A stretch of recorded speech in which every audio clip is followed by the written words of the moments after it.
ರಾಮ ಮಂದಿರ ಅಂದರೆ ಕೋಟ್ಯಂತರ ಹಿಂದೂಗಳಿಗೆ ಧಾರ್ಮಿಕ ಹೆಗ್ಗುರುತು. ರಾಮನ ಜನ್ಮಭೂಮಿಯಲ್ಲೇ ಆತನಿಗೊಂದು ಮಂದಿರ ಕಟ್ಟಬೇಕೆಂಬ ಕನಸು ನನಸಾಗಿ ಇದೇ ವರ್ಷದ ಜನವರಿಯಲ್ಲಿ ಮಂದಿರ ಕೂಡ ಲೋಕಾರ್ಪಣೆ ಆಯಿತು. ಬಾಲರಾಮನ ಪ್ರಾಣ ಪ್ರತಿಷ್ಠಾಪನೆಯನ್ನ ಇಡೀ ವಿಶ್ವದ ಹಿಂದೂ ಸಮುದಾಯ ಕಣ್ತುಂಬಿಕೊಂಡ್ರು. ಆದರೆ ಇದೇ ರಾಮ ಮಂದಿರ ಈಗ ಒಂದು ಉಗ್ರರ ಗುಂಪಿಗೆ ಟಾರ್ಗೆಟ್ ಆಗಿದೆ. ಇನ್ನು ಕೆಲವೇ ದಿನದಲ್ಲಿ ಇಡೀ ರಾಮ ಮಂದಿರವನ್ನ ಉಡೀಸ್ ಮಾಡ್ತೀವಿ ಅಂತ ಒಬ್ಬ ಉಗ್ರ ಬೆದರಿಕೆ ಹಾಕಿದ್ದಾನೆ. ರಾಮ ಮಂದಿರದ ಮೇಲಿನ ದಾಳಿ ಸ್ಕೆಚ್ ಬಗ್ಗೆ ಹೇಳ್ತೀನಿ, ಮಿಸ್ ಮಾಡದೆ ಈ ಸ್ಟೋರಿಯನ್ನ ಪೂರ್ತಿ ನೋಡಿ. ಇತ್ತೀಚೆಗೆ ದೇಶದ ವಿಮಾನ ನಿಲ್ದಾಣ ಮತ್ತೆ ವಿಮಾನಗಳಲ್ಲಿ ಬಾಂಬ್ ಬಿಟ್ಟಿರೋದಾಗಿ ಬೆದರಿಕೆ ಕರೆಗಳು ಹೆಚ್ಚುತ್ತಿದೆ. ಇದು ವಿಮಾನಯಾನ ಸಂಸ್ಥೆಗಳಿಗೂ ಕೂಡ ತಲೆನೋವು ತಂದಿಟ್ಟಿದೆ. ಈ ಮಧ್ಯೆ ಇದೀಗ ಖಲಿಸ್ತಾನಿ ಭಯೋತ್ಪಾದಕನೊಬ್ಬ ಬಹಿರಂಗ ಬೆದರಿಕೆ ಹಾಕಿದ್ದಾನೆ. ಹಿಂದೂಗಳ ದೇಗುಲದ ಮೇಲೆ ಆತ ಕಣ್ಣಿಟ್ಟಿದ್ದಾನೆ. ದೇಗುಲ ಬ್ಲಾಸ್ಟ್ ಮಾಡೋ ಟೈಮ್ ಕೂಡ ಆತ ಫಿಕ್ಸ್ ಮಾಡಿದ್ದಾನಂತೆ. ದೇಶದ ಧಾರ್ಮಿಕ ಸಂಕೇತವಾಗಿರುವಂತಹ ರಾಮ ಮಂದಿರವನ್ನೇ ಈ ಉಗ್ರ ಉಡೀಸ್ ಮಾಡ್ತಾನಂತೆ. ಹೀಗೆ ಬೆದರಿಕೆ ಹಾಕಿರೋ ಉಗ್ರನ ಹೆಸರು ಖಲಿಸ್ತಾನಿ ಭಯೋತ್ಪಾದಕ ಗುರುಪತ್ವಂತ್ ಸಿಂಗ್ ಪನ್ನು. ಅಯೋಧ್ಯೆ ರಾಮ ಮಂದಿರದ ಮೇಲೆ ದಾಳಿ ಮಾಡೋ ಬೆದರಿಕೆ ಹಾಕಿರೋ ಈತ ನವೆಂಬರ್ 16 ಮತ್ತೆ 17ರಂದು ರಾಮ ಮಂದಿರದಲ್ಲಿ ಹಿಂಸಾಚಾರ ನಡೆಸ್ತೀನಿ ಅಂತ ಎದುರಿಸ್ತಿದ್ದಾನೆ. ಕೆನಡಾದ ಬ್ರಾಂಪ್ಟನ್ನಲ್ಲಿ ಇದ್ದುಕೊಂಡೇ ಪನ್ನು ಈ ವಿಡಿಯೋ ರಿಲೀಸ್ ಮಾಡಿದ್ದಾನೆ. ರಾಮ ಮಂದಿರ ಟಾರ್ಗೆಟ್ ಮಾಡಿರೋ ಉಗ್ರರು ಕೆನಡಾ ದೇಶದಲ್ಲಿ ಇದ್ದುಕೊಂಡೇ ಭಾರತೀಯರನ್ನ ಎದುರಿಸುವಂತಹ ಕೆಲಸ ಮಾಡ್ತಿದ್ದಾರೆ. ಕೆಲ ದಿನಗಳ ಹಿಂದೆ ಕೆನಡಾದ ಬ್ರಾಂಪ್ಟನ್ ಪ್ರದೇಶದಲ್ಲಿರುವಂತಹ ಹಿಂದೂ ದೇಗುಲದ ಮೇಲೆ ಅಲ್ಲಿನ ಖಲಿಸ್ತಾನಿ ಸಪೋರ್ಟರ್ಸ್ ಅಟ್ಯಾಕ್ ಮಾಡಿದ್ರು. ದೇವಸ್ಥಾನದಲ್ಲಿ ಪೂಜೆ ಸಲ್ಲಿಸಿ ಹೊರ ಬರ್ತಿದ್ದವರನ್ನ ಖಲಿಸ್ತಾನಿ ಪುಂಡರು ಅಟ್ಟಾಡಿಸ್ಕೊಂಡು ಹೊಡೆದಿದ್ರು.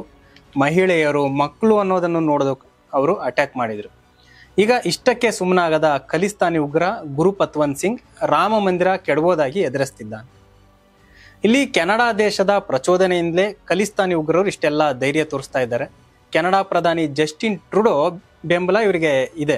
ಹೀಗಾಗಿ ಇದೇ ಕಾರಣಕ್ಕೆ ಇದೇ ಧೈರ್ಯದ ಮೇಲೆ ಹಿಂದೂಗಳನ್ನ ಅಟ್ಯಾಕ್ ಮಾಡ್ತೀವಿ ಅಂತ ಹೇಳ್ತಾ ಇದ್ದಾನೆ. ಹಿಂದೂಗಳ ನಂಬಿಕೆ ಅತಿ ದೊಡ್ಡ ಕೇಂದ್ರವಾಗಿರುವಂತಹ ಅಯೋಧ್ಯೆಯ ರಾಮ ಮಂದಿರಕ್ಕೂ ಕೂಡ ಇವರಿಲ್ಲಿ ಬೆದರಿಕೆ ಆಗ್ತಾ ಇದ್ದಾರೆ. ಕೆನಡಾದಲ್ಲಿರುವಂತಹ ಹಿಂದೂ ಸಂಸದ ಚಂದ್ರ ಆರ್ಯ ಅವರಿಗೂ ಕೂಡ ಪನ್ನು ಈಗಾಗಲೇ ಬೆದರಿಕೆ ಕೂಡ ಹಾಕಿದ್ದಾನೆ. ಹಾಗಿದ್ರೆ ಈ ಗುರುಪತ್ವಂತ್ ಸಿಂಗ್ ಪನ್ನೂನ್ ಯಾರು ಅನ್ನೋದನ್ನ ಮೊದಲು ನೋಡೋಣ. ಈತ ಖಲಿಸ್ತಾನ್ ಪ್ರತ್ಯೇಕತಾವಾದಿ ಚಳವಳಿಯಲ್ಲಿ ಪ್ರಮುಖ ವ್ಯಕ್ತಿಯಾಗಿದ್ದಾನೆ. ಸಿಖ್ಸ್ ಫಾರ್ ಜಸ್ಟಿಸ್ ಅನ್ನುವಂತಹ ಒಂದು ಸಂಘಟನೆಯ ಸಂಸ್ಥಾಪಕ ಕೂಡ ಹೌದು. ಈ ಸಂಘಟನೆ ಭಾರತದ ಪಂಜಾಬ್ನಿಂದ ಖಲಿಸ್ತಾನ್ ಎಂಬ ಸ್ವತಂತ್ರ ಸಿಖ್ ರಾಜ್ಯವನ್ನ ಸ್ಥಾಪಿಸೋಕೆ ಇವರು ಪ್ರಯತ್ನಿಸ್ತಿದ್ದಾರೆ. ಗುರುಪತ್ವಂತ್ ಸಿಂಗ್ ಪನ್ನೂನ್ ಅಮೆರಿಕ ಮೂಲದ ವಕೀಲ ಕೂಡ ಹೌದು. ಕಾನೂನು ಮೂಲಕ ಹಾಗೆ ರಾಜಕೀಯದ ಮೂಲಕ ಪ್ರತ್ಯೇಕ ಖಲಿಸ್ತಾನ್ ದೇಶ ಮಾಡಬೇಕು ಅನ್ನೋ ಕಾರಣಕ್ಕಾಗಿ ಸಿಖ್ಸ್ ಫಾರ್ ಜಸ್ಟಿಸ್ ಅನ್ನುವಂತಹ ಒಂದು ಸಂಘಟನೆಯನ್ನ ಈತ ಸ್ಥಾಪಿಸಿದ್ದಾನೆ. ಈತ ಅಂತಾರಾಷ್ಟ್ರೀಯ ಮಟ್ಟದಲ್ಲಿ ಸಿಖ್ ಸಮುದಾಯದ ಗಮನ ಸೆಳೆಯಬೇಕು ಅಂತಾನೆ ಸಾಕಷ್ಟು ಪ್ಲಾನ್ಗಳನ್ನ ಮಾಡ್ಕೋತಿದ್ದಾನೆ. ಸಿಖ್ಸ್ ಫಾರ್ ಜಸ್ಟಿಸ್ ಅನ್ನೋ ಸಂಘಟನೆ ಮೂಲಕ ಖಲಿಸ್ತಾನ ಸ್ವಾತಂತ್ರ್ಯ ಚಳವಳಿಯನ್ನ ಉತ್ತೇಜಿಸೋಕೆ ಡಿಜಿಟಲ್ ಪ್ಲಾಟ್ಫಾರ್ಮ್ಗಳನ್ನೇ ಕೂಡ ಈತ ಹೆಚ್ಚಾಗಿ ಬಳಸ್ತಾ ಇದ್ದಾನೆ ಅನ್ನೋದು ಇಲ್ಲನ್ನ ನಾವು ಗಮನಿಸಬೇಕು. ಪನ್ನು ಸ್ವತಃ ಭಾರತೀಯ ಅಧಿಕಾರಿಗಳ ವಿರುದ್ಧವೇ ವಿದೇಶದಲ್ಲಿ ಕೇಸ್ಗಳನ್ನ ದಾಖಲಿಸುವ ಕೆಲಸ ಮಾಡುತ್ತಿದ್ದಾನೆ. ಈ ಹಿಂದೆ ಕೆನಡಾದಲ್ಲಿರುವಂತಹ ಭಾರತೀಯ ರಾಯಭಾರಿಗಳ ವಿರುದ್ಧವೂ ಕೂಡ ಈತನೇ ಅಲ್ಲಿ ಷಡ್ಯಂತ್ರವನ್ನ ಹೂಡಿದ್ದ. ಈಗ ಈತ ಒಂದು ವಿಡಿಯೋ ಮಾಡಿ ರಿಲೀಸ್ ಮಾಡಿದ್ದಾನೆ. ಅದರಲ್ಲಿ ಹಿಂದುತ್ವದ ಸಿದ್ಧಾಂತದ ಜನ್ಮಸ್ಥಳವಾದ ಅಯೋಧ್ಯೆಯ ಅಡಿಪಾಯವನ್ನ ನಾವು ಅಲ್ಲಾಡಿಸ್ತೀವಿ ಅಂತ ಹೇಳ್ಕೊಂಡಿದ್ದಾನೆ. ಅಲ್ಲದೆ ಈ ವಿಡಿಯೋದಲ್ಲಿ ಪ್ರಧಾನಿ ನರೇಂದ್ರ ಮೋದಿ ಅವರು ಅಯೋಧ್ಯೆಯ ರಾಮ ಮಂದಿರದಲ್ಲಿ ಪ್ರಾರ್ಥನೆ ಮಾಡುತ್ತಿರುವಂತಹ ಚಿತ್ರಗಳನ್ನ ಕೂಡ ಈತ ತೋರಿಸಿದ್ದಾನೆ. ಭಾರತೀಯರು ನವೆಂಬರ್ 16 ಮತ್ತೆ 17ರಂದು ರಾಮ ಮಂದಿರಕ್ಕೆ ಹೋಗಬೇಡಿ ಅಂತ ಕೂಡ ಈತ ಹೇಳ್ಕೊಳ್ತಾ ಇದ್ದಾನೆ. ಈ ಹಿಂದೆ ಕೂಡ ಈತ ಭಾರತಕ್ಕೆ ಸಾಕಷ್ಟು ಬೆದರಿಕೆಗಳನ್ನ ಹಾಕಿದ್ದ, ವಿಮಾನಗಳನ್ನ ಸ್ಫೋಟಿಸ್ತೀನಿ ಎಂದಿದ್ದ. ಸಿಖ್ ಗಲಭೆ ನಡೆದು 40 ವರ್ಷ ಪೂರ್ಣಗೊಂಡಿದೆ, ಹೀಗಾಗಿ ಏರ್ ಇಂಡಿಯಾ ವಿಮಾನದ ಮೇಲೆ ದಾಳಿ ಮಾಡ್ತೀವಿ ಎಂದಿದ್ದ. ನವೆಂಬರ್ 1ರಿಂದ ನವೆಂಬರ್ 19ರವರೆಗೂ ಯಾರೂ ಕೂಡ ವಿಮಾನದಲ್ಲಿ ಹಾರಾಟ ಮಾಡಬೇಡಿ ಅಂತ ಕೂಡ ಹೇಳಿದ್ದ. ಕಳೆದ ವರ್ಷ ಅಂದ್ರೆ 2023ರ ನವೆಂಬರ್ನಲ್ಲೂ ಕೂಡ ಆತ ದೆಹಲಿಯ ಇಂದಿರಾ ಗಾಂಧಿ ಅಂತಾರಾಷ್ಟ್ರೀಯ ವಿಮಾನ ನಿಲ್ದಾಣವನ್ನ ಮರುನಾಮಕರಣ ಮಾಡ್ತೀನಿ ಅಂತ ಹೇಳ್ಬಿಟ್ಟಿದ್ದ. ಹಾಗೆ ಇಡೀ ಏರ್ಪೋರ್ಟ್ ಅನ್ನೇ ನಾವು ಮುಚ್ತೀವಿ ಅಂತ ಕೂಡ ಹೇಳ್ಕೊಂಡಿದ್ದ. ಈಗಾಗಲೇ ಸಾಕಷ್ಟು ಬಾರಿ ವಿಮಾನದಲ್ಲಿ ಬಾಂಬ್ ಇಡ್ತೀನಿ ಅಂತಿದ್ದಂತಹ ಈ ಖಲಿಸ್ತಾನಿ ಪ್ರತ್ಯೇಕತಾವಾದಿ ಪನ್ನು ಈಗ ರಾಮ ಮಂದಿರದ ಮೇಲೆ ದಾಳಿ ಮಾಡ್ತೀನಿ ಅಂತ ನವೆಂಬರ್ 16 ಮತ್ತೆ 17ಕ್ಕೆ ಡೇಟ್ ಫಿಕ್ಸ್ ಕೂಡ ಮಾಡಿದ್ದಾನೆ. ಈತನ ಈ ಬೆದರಿಕೆಗೆ ಈಗಾಗಲೇ ಸಾಕಷ್ಟು ಹಿಂದೂ ಭಕ್ತರು ಹೆದರಿ ಹೋಗಿದ್ದಾರೆ. ಗುರುಪತ್ವಂತ್ ಸಿಂಗ್ ಪನ್ನು ಕೆನಡಾ ಹಾಗೆ ಅಮೆರಿಕದ ಎರಡೂ ದೇಶಗಳಲ್ಲಿ ಈತ ದ್ವಿಪೌರತ್ವ ಹೊಂದಿದ್ದಾನೆ. ಪ್ರತ್ಯೇಕ ಸಿಖ್ ರಾಜ್ಯಕ್ಕಾಗಿ ಪ್ರತಿಪಾದಿಸುವ ಸಿಖ್ಸ್ ಫಾರ್ ಜಸ್ಟಿಸ್ ಅನ್ನೋ ಒಂದು ಸಂಘಟನೆಯನ್ನ ಈತ ನಡೆಸ್ತಿದ್ದಾನೆ. ಈತನ ವಿರುದ್ಧ ದೇಶದ್ರೋಹ ಮತ್ತೆ ಪ್ರತ್ಯೇಕತಾವಾದದ ಆರೋಪ ಕೂಡ ಇದೆ. ಈತನನ್ನ 2020ರಿಂದ ಕೇಂದ್ರ ಗೃಹ ಇಲಾಖೆ ಭಯೋತ್ಪಾದಕ ಅಂತ ಘೋಷಣೆ ಮಾಡಿದೆ. NIA ಕೂಡ ಈತನ ಮೇಲೆ ಜಾಮೀನು ರಹಿತ ಬಂಧನ ವಾರೆಂಟ್ ಕೂಡ ಹೊರಡಿಸಿದೆ. ಒಂದು ಕಡೆ ಪನ್ನು ಅಂತವರು ಖಲಿಸ್ತಾನ್ ಪ್ರತ್ಯೇಕ ದೇಶದ ಹೆಸರಲ್ಲಿ ಹೋರಾಟ ಮಾಡ್ತಿದ್ರೆ, ಇನ್ನೊಂದು ಕಡೆ ಪಾಕಿಸ್ತಾನ ಕೂಡ ಸಿಖ್ ಸಮುದಾಯವನ್ನ ಭಾರತದ ವಿರುದ್ಧನೇ ಎತ್ತುಕಟ್ಟುವಂತಹ ಒಂದು ಕೆಲಸ ಮಾಡ್ತಿದೆ. ಪಂಜಾಬ್ನ ಅಮೃತ್ಸರದಲ್ಲಿರುವಂತಹ ಸ್ವರ್ಣ ಮಂದಿರ ಹೇಗೆ ಸಿಖ್ಖರಿಗೆ ಪವಿತ್ರವೋ, ಅದೇ ರೀತಿ ಪಾಕಿಸ್ತಾನದ ನರೋವಾಲ್ನಲ್ಲಿರುವಂತಹ ಕರ್ತಾರ್ಪುರ ಸಾಹಿಬ್ ಕೂಡ ಇಲ್ಲಿ ಸಿಖ್ಖರಿಗೆ ಪವಿತ್ರವಾದ್ದು.